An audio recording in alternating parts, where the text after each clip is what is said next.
Mən sizə bir hal təsvir eləyim, siz də öz gözünüzdə canlandırın. Bir anlıq bunu təsəvvür edin ki, yaradılmışların ən üstünü, dünyaya indiyə qədər gələnlərin və indidən sonra da gələcəklərin ən xeyirlisi olan bir şəxsiyyətin nəvəsi olasan, onun hamının gözü qabağında əzizlədiyi bir şəxsiyyət olasan, Qur'an ayələri vasitəsilə Allahın sənə itaət etməyi vacib etdiyi və səni bütün çirkinliklərdən pak etdiyi bir şəxsiyyət olasan.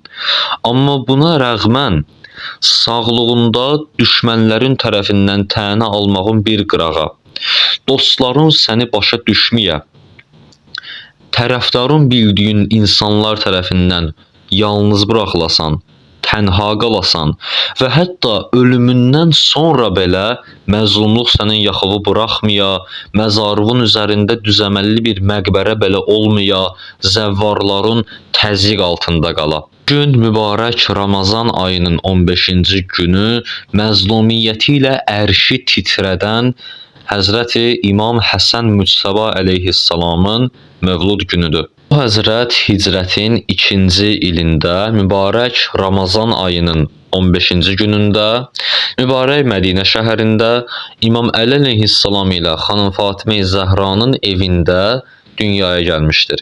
Həzrət həm Əli əleyhissalamın, həm də xanım Fatimənin ilk övladıdır və o həzrətin dünyaya gəlməsi Peyğəmbərimizə xəbər verildikdə Peyğəmbərimiz bunu böyük bir sevinclə qarşılamışdı.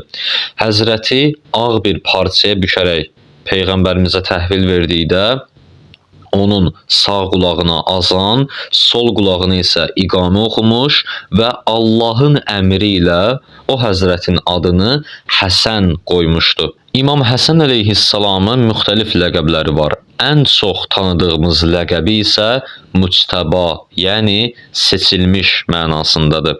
Həzrətin elə ləqəbləri var ki, qardaşı İmam Hüseyn əleyhissalam ilə ortaqdır. Misal üçün, Səyyidi Şəbabi Əhlil Cənnəh, yəni cənnət cavanlarının ağası. Sibtun Nəbi, yəni Peyğəmbər nəvəsi. Reyhanətir Rəsul, yəni Peyğəmbərin gülü, reyhanı. Həzrətin kunyəsi isə Əbu Muhamməddir, yəni Muhammədin atası. O həzrətin doğumundan bir həftə keçdikdən sonra Peyğəmbərimiz onun adına əqiqə qurbanı kəsmiş və saçını dibdən qırxıb qramı qədəri qızıl sədəqə vermişdi. Həzrət İmam Həsən əleyhissalamın ömrünün ən gözəl günləri Peyğəmbərimizlə birlikdə yaşadığı günlər idi. Yəni ömrünün ilk 7 ili. 7 yaşındaykən o həzrət babası Peyğəmbərimizi itirir. Və bununla da Əhl-i-Beytin qara günləri başlayır. Artıq bundan sonra Əhl-i-Beyt insanlar arasında daim məzlum buraxılacaq və insanlar tərəfindən zülmlərə məruz qalacaq. 3 ay keçmədən anası xanım Fatimə Zəhra salamullah əleyhanı da itirir. Uşaq yaşlarındaykən. Bir mənzərə təsəvvür edin ki, ana gecə vaxtı şəhid olsun, qüslü gizli şəkildə evdə verilsin, anaya ata qüsül versin və 7-6 yaşındakı uşaqlar su aparıb gətirsinlər. Baxın, bu İmam Həsən əleyhissalamın yaşadığı ən böyük məzlumiyyətlərdən biri idi. O həzrət ta atası Əli əleyhissalam xilafətə çatana qədər İslam dövlətinin heç bir müharibələrində iştirak etmədi və atası ilə bərabər siyasətin arxa planında duraraq sadəcə əkinçiliyi ilə məşğul oldu və zahid bir həyat yaşadı. Həzrət İmam Həsən əleyhissalam atası İmam Əlinin xilafəti dövründə baş verən bütün döyüşlərdə ciddi şücaət və özünə məxsus qəhrəmanlığı ilə seçilirdi. Baş verən bütün döyüşlərdə ən ön cərgələrdə müharibə edirdi. Və hətta iş o yerə çatırdı ki, İmam Əli əleyhissalam döyüş vaxtında vaxtaşırı olaraq ön cərgələrə adam göndərildi ki, xəbər çatdırsınlar ki, oğlum Həsənlə Hüseyn arxa cəbhəyə qayıtsınlar. Çünki qorxuram ki, Peyğəmbərin nəsli təhlükəyə düşə. Həzrət İmam Həsən əleyhissalam özünə məxsus şücaətinə və qətiyyətinə görə İmam Əli əleyhissalamın xilafəti dövründə bəzi şəhərlərə Həzrətin adından nümayəndə kimi göndərilmiş və Həzrət Əlinin əmrlərini və fərmanlarını çatdırmışdı. Hicrətin 40-cı ilində mübarək Ramazan ayının 22-ci günündə atası İmam Əli əleyhissalamın şəhid edilməsi ilə həm xilafət, həm də imamət məqamına yetişir. O həzrət xilafətə çatan kimi ilk işi atası Əli əleyhissalamın siyasətini davam etdirərək İslamın ən böyük düşmənlərindən biri və o dövrün siyasi hakimiyyətini əlinə alan Müaviyə ibn Əbu Süfyan ilə mübarizəyə başladı. Bunun üçün müxtəlif kateqoriyalardan təşkil olunmuş bir ordu təsis etdi və bu orduları hissə-hissə Dəməşq sərhədlərinə göndərdi.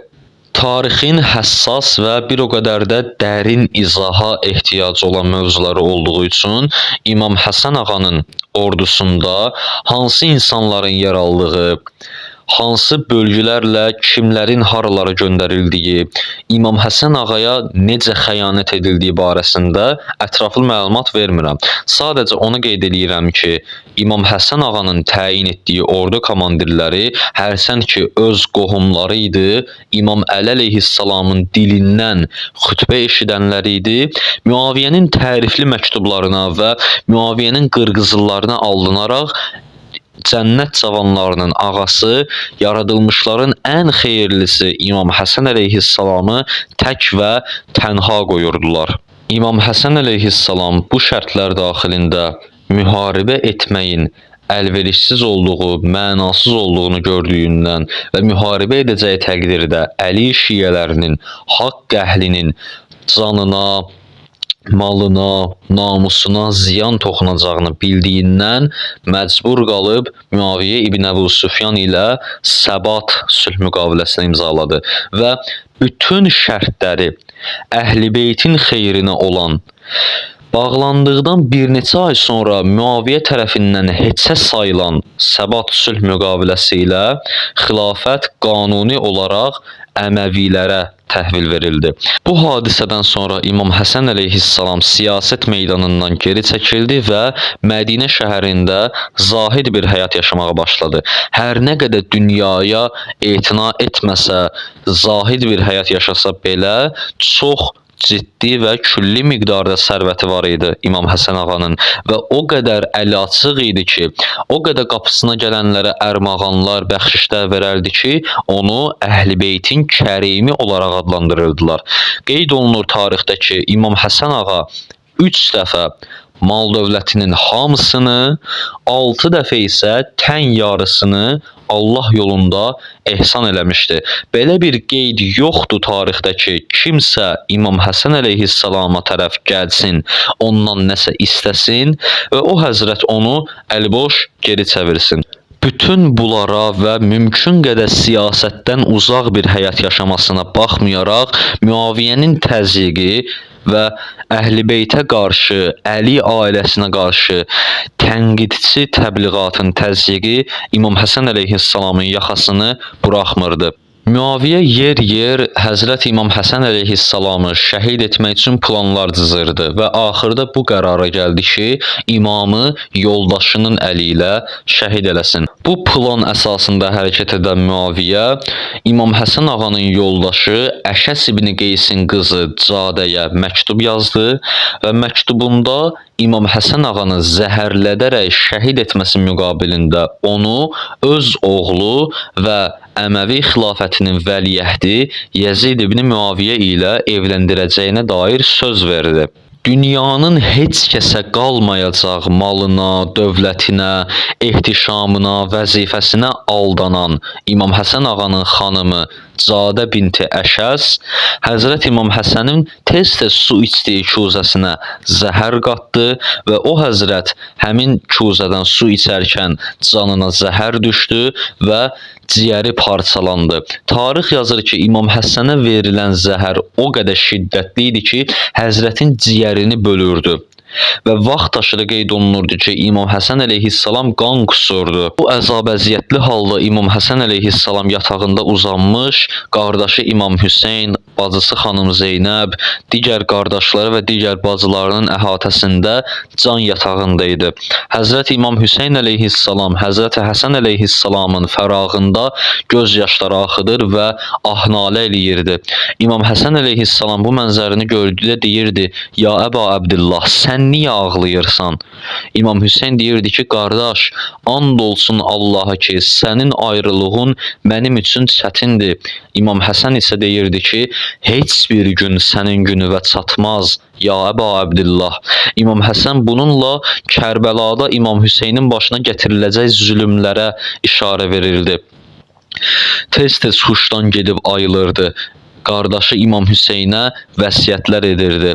Özündən sonra bütün malını, dövlətini, imamət irsini İmam Hüseyn əleyhissalama tapşırmışdı. Həzrət İmam Həsən əleyhissalam qardaşı İmam Hüseynə vəsiyyətində buyurmuşdu ki, mən şəhid olduqdan sonra məni babam Peyğəmbərin yanında dəfn elə. Həqiqətən də mən ora daha layiqəm. Amma görsən ki, cəmaət buna qarşı çıxır, Hüseyncan, qoyma ki, mənə görə qan tökülsün və Peyğəmbər şəhəri qana bulansın. Apar məni Bəqi qəbristanlığında dəfn elə. İmam Həsən əleyhissalam hicrətin 50-ci ilində Səfər ayının 28-də Həzrət Peyğəmbərimizlə eyni gündə şəhadətə çatır.